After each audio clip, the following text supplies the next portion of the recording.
Hey, my friend, are you a small business owner that loves God, family, country, and capitalism? If so, you're in the right place. I'm joined by my beautiful high school sweetheart, Ashlee, and we're going to share some things that maybe you haven't seen anywhere else on YouTube. We're going to talk about the 5 reasons why your friends might be making you poor. This is called the War Plan Briefing. We're switching it up, and we're going to talk about it, right? And we're not attacking anybody, and if you think we're talking about you, we're probably not, although it's possible, because we are going to talk about some real-life stories on how you can get held back by being around the wrong people. Now, this isn't a we're better than someone else for having a different vision for our life than they have, but what it is about is alignment and momentum and having the right tribe to do life with and who you give permission to speak into your life. Let's get to the first point, Ash. What does it say? Okay, the first point is tolerance and low standards. Tolerance and low standards. So I remember in high school, I would like to think of myself as a leader, right? I think most people think they are, but most people aren't. I was definitely a follower and a little bit of a leader. But peer pressure is a real thing. But it doesn't stop after high school. It goes into your 20s and your 30s. And for some people, their 70s, right? I don't think age means you're mature. Like life experience and decisions and growth and leveling up makes you mature. That's why there's some 25-year-olds that have more maturity than 70-year-olds that act like children. And part of it is what we tolerate in our life. And when you're around people with low expectations of themselves, obviously they're going to have low expectations on you. My opinion, then I want to get your thoughts, is that when everybody around you thinks you've already arrived or that you should be satisfied with what you've achieved and what you've contributed to the world, it feels warm, like a hug, because it gives you permission to stop growing and expanding per your own personal capacity. If you feel like you have a big calling on your life, that you were made different on purpose for a purpose, you might be a weirdo like us. We feel like we were put here to do incredibly big things. At least it feels big to us. It stretches us for decades. But when you're surrounded by other people that don't feel like that or don't want to acknowledge that that's also true for them, it's easy to get stuck and get complacent. What do you think? Well, we had big dreams in our trailer park. Our dreams never were like small. $500 a week was my original dream. We used to dream about the future in our trailer park, and we kept on dreaming, and we kept on trying to level up our friends. And there's different buckets of friends. Like you can have friends and family that you love, and we call them normies. They have 9-to-5 jobs. But for speaking advice into your life, it's very threatening, actually. It's very threatening for your business and your dreams if You you're mean not careful. allowing them to speak into your life? Allowing them to speak into your life and what you tolerate. So I remember when we lived in our subdivision, we had a cute little greenhouse and stuff, but all of the subdivision people, they had 9-to-5 jobs. And we would all do these barbecues, and they would say different things that start to get in your head, and they start to change your vision, or they try to alter it because it intimidates them, which is another thing that we're going to be talking about. But like they would say comments out of a normie place, not because they were trying to hurt us. No. But it would poop on our dreams. And we thought maybe we were broken, or maybe we weren't in the wrong, like we second guessed ourselves, and we had doubt because we let people put doubt in there, which is another thing that we're going to talk about. So I'm covering all of the things, but it's very risky to put your dreams out there for maybe normies or people who don't understand or aren't a part of the vision. They also say that you are like 5 people that you hang out with, right? Yep. What is the that? average of the 5 average. people. And so look at who are the people that you are hanging out with and letting speak into your life. Which sounds like old, normal advice, but ask yourself, are you applying these principles? Have you performed, or are you willing to perform surgery on existing relationships you have? Look, you get one life. People say you only live once, YOLO, that went around the internet a few years ago. The truth is it's YODO. You only die once. And what are you going to trade your life for while we're here? And low standards bleed into your world. And so we'd be at these barbecues in our neighborhood, and the appearance to the other young families in the starter home neighborhood was that we were crushing it. We had a business, and we got to do maybe some cool things that they thought was cool. And so they would say things to us like, wow, you're really crushing it. Wow, you're really... The truth is we didn't even start yet. But it's easy to let people stroke your ego as if we made it when we didn't start yet. And that's what I mean by low standard. Not that any of these people are bad. They're not at all. Great They're humans. Great humans. But us being around them would be almost like breaking the fiduciary responsibility we have with ourselves and the vision God gave us. And so it's painful. It's hard. You got to protect it. You got to be careful. I will say that one topic that we talked a lot about when we lived in the subdivision is a lot of the people in that subdivision, they talked about people instead of ideas. Yes. And that was very critical. What is that quote? I can't remember the quote exactly, and I also do have to say, when you said you only die once, yeah, Lazarus and Jesus, they didn't do that. I guess Jesus didn't die. He's still alive. Risen well, he did die once. Yeah, he did die once, but he's back. Lazarus must have died twice, right? Yeah, must have. But anyways, the side trail there. But low standards, talking about big ideas, are the people you want to be around, or the people who talk about ideas, not about people. Yeah, low-level people talk about people.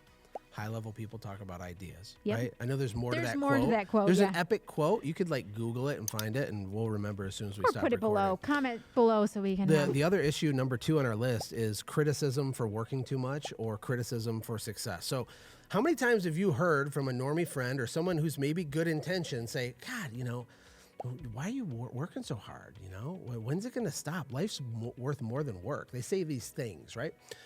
I think part of the people say it because they're concerned about you, and you might be in a grind mode, and maybe you and your wife are on board, like, we're going to suffer and sacrifice to get a big result right now. And these other people don't know, and they're concerned, but they don't understand you're built different, right? But then there's another section of people that say it because of how uncomfortable you're making them feel, because of how low of a standard they hold themselves to.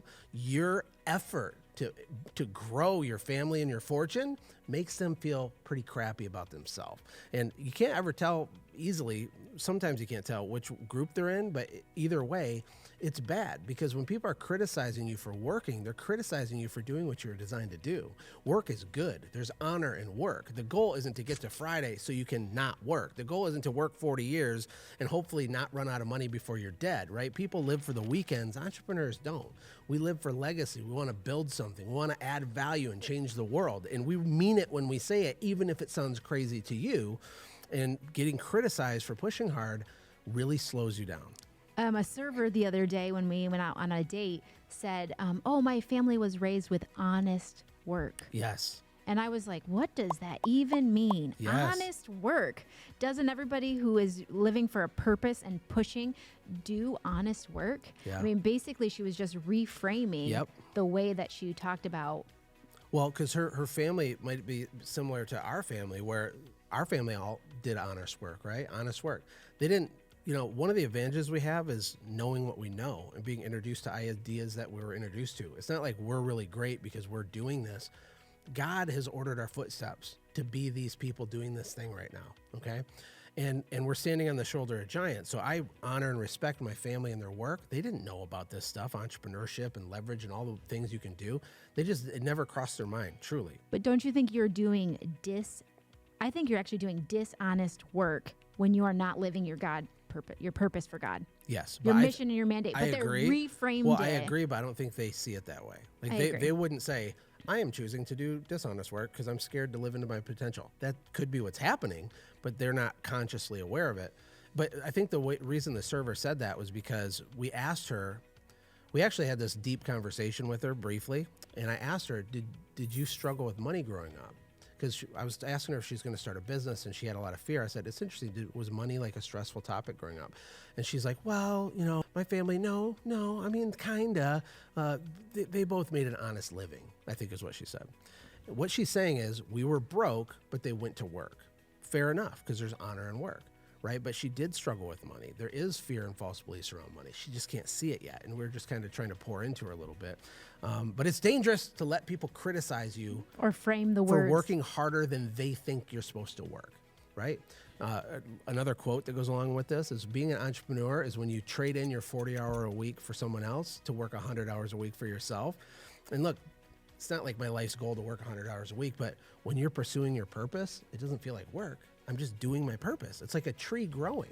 Imagine a tree asking another tree, why are you growing so tall? Knock it off. And let's be honest, it's work for you to put your socks in the hamper, but it's not work for you to systemize and structure a business and see the whole vision. Like, that's fun for you. Fair enough.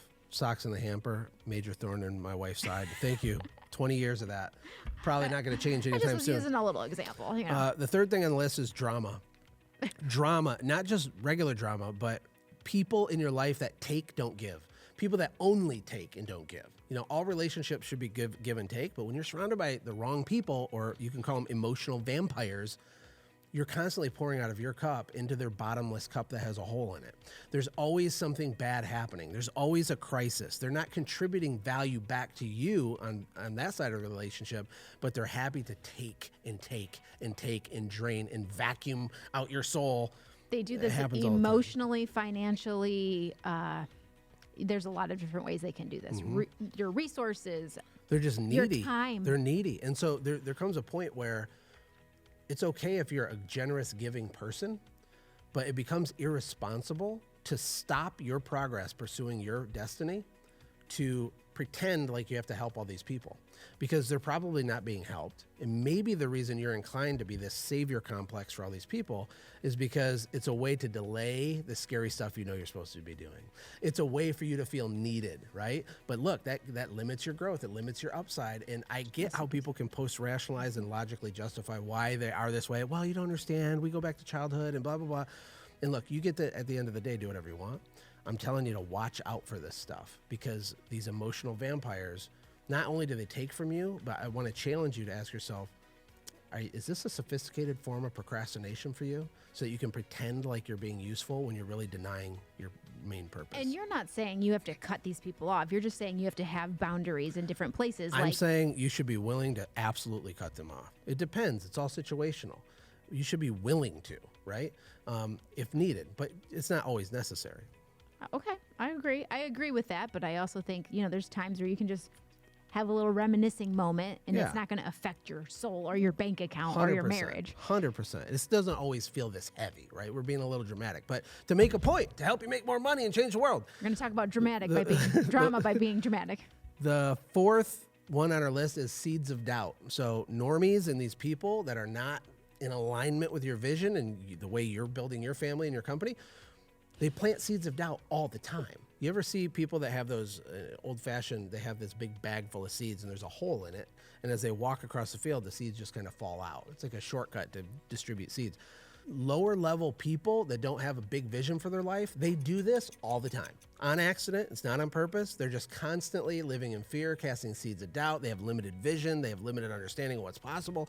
And they don't mean to, but they're kind of like, they're like a sprinkler system going seeds of doubt everywhere, making you question everything. We have tons of examples of this. Do you have one? Yes, I do. I think this is actually the most critical and dangerous place for an entrepreneur wife, because she might not categorize herself as an entrepreneur, and she might not categorize herself as a normie. And so she is the buffer in between. So she's going to go out to lunch with her normie friends, and she loves her friends, and those maybe still say friends, but they're not good advice givers on how to navigate an entrepreneur. And so they will say things like, ooh, shouldn't your husband get a real job? Or you start to talk about things that you're affected in your life and what's going on. And they'll really kind of make the seeds of doubt there. Like, oh, wow, my husband doesn't do that. Or my husband comes home at 5 and it's just playtime and cupcakes and roses. Oh, I wouldn't stand for that. Or I couldn't do that. Yeah, or we're opening that second location. Oh, God, aren't you nervous? How much is that going to cost? Oh, my gosh, the economy. They don't know what they're talking about, and they're just making small talk. Or you should do this, or you should do that, and they don't Uncle Larry. Yeah, Uncle Larry advice. Uncle Larry is a fictitious character I invented to describe whoever's in your life just saying, you know what you should do, and then they just proceed to say stuff even though they have no idea what they're talking about. There's not competency behind their advice. They just say stuff. Which is so funny, because I don't go to my dentist and tell him what he should do. Or my auto mechanic and say, you know what you should do? Yeah. Are you sure? Well, it's because, this brings up a good point. These people in our lives think that they can talk like this to us. You know why? Because they remember the old you. They remember the kid that you grew up with. The Bible says you can't be a prophet in your hometown, right? Jesus grew up, and people didn't listen to him where he grew up because they're like, oh, that's just freaking Jesus, right? The same is true with you. And if you are an entrepreneur and trying to do something big, you are fundamentally going to become a different person rapidly over and over again on your pursuit of that. And so they think they're speaking to the 18-year-old version of you. Johnny, listen, I know you've always struggled with this. What you really need to do, and they say stuff, they don't know what they're talking about. They don't know who you are anymore. You've changed and they haven't. And so these seeds of doubt, if you don't see it like this can set you free, right? Because you might be questioning everything and you're perfectly on track. Okay, the fifth reason Ooh, this is a big your one, friends too. are potentially making you poor is you can't share your wins with them. Or you have to pick and choose only the little wins to share with them because of envy, because of jealousy, because they're just making them uncomfortable. They don't clap and cheer for you. They don't, I put on Facebook, be very cautious of people who don't clap and cheer when you win. And people went crazy, right? What are your thoughts on this one? Ooh, I have a lot of thoughts on this one.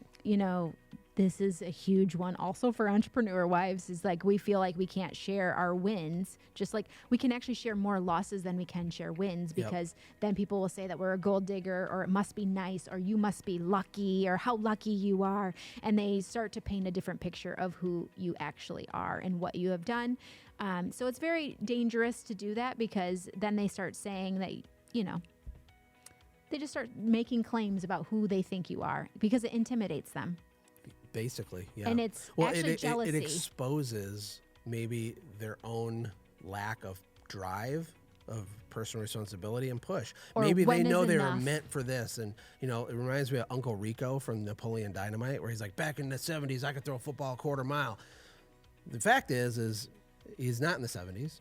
He can't throw a football quarter mile, and he can't go back there and do that. And so he's living this regret-filled now by fantasizing about how things could be. And so when you're achieving a lot and you make people uncomfortable around you, you're not bragging, but they're going to interpret it that way. They're going to find a way to make their negative feeling be about you doing something wrong, when really it's about them not pushing harder or not taking responsibility. Look, it's a dangerous thing. I will say also, too, sometimes I have done this as an entrepreneur wife. Well, I will say a really big win, but then I'll say, but he's got to do this, this, and this, and this. Like I'll say, oh yeah, we got this really. You try to soften it. I try to soften it. Like, oh yeah, my husband sold this product and he, made millions of dollars. Oh, but there was lots of pain and suffering and all this stuff. And I try to make it not a win anymore, so they can understand, well, which also does effects on myself. If I went on Facebook right now and I posted a picture of me in a hospital bed and be like, don't worry guys, I'm going to be okay. It's been a rough weekend. It'd get, 1,000 likes, right? If I did another post and said I made $100,000 today, it would get way less likes. Okay, similar to that. Imagine you say I graduated from college, I got my degree. No, I got a new job at J.P. Morgan Chase. 1,000 likes. Hey, I'm starting my own business. I way quit less my job. likes. Yeah. Yeah, way less likes. It's really interesting, just the framing of it and how humans are and stuff. But at the end of the day, you want to be surrounded by people that will clap and cheer when you win. These are your people. They're very precious relationships. And don't expect to have tons of them. You only need a couple. I call them left-hand relationships, right? You got everybody over here. We love them. It's all good. But you got to have some people that you can high five with when you're winning. Someone who's not in competition with you, where it's not a tit for tat scorekeeping thing, right? We have some people like this in our life. Oh, yes. And when if you notice the people that clap and cheer when you win, they will also be the people who take a bullet for you, the people who show up when nobody else shows up, because they win with you and then they lose with you and they feel a part of it. Amen and amen. Hey, if you're getting value out of this YouTube channel, then subscribe to it like a normal person would do if you like this video. And then click the bell and do a comment. Tell me what you like. Tell me what you don't like. If you don't like it, still comment, because it helps the algorithm. You see what I did there? Listen, haters are your elevators. But no, listen, we are here to serve you, and we want to add value to your life. If you're a family business, if you love your wife and you have kids and you want to change the world, you are our people, and we are your people. Mm-hmm. So I'll see you in the next video. If you have a suggestion, type it in the comment below. Until next time, bye-bye.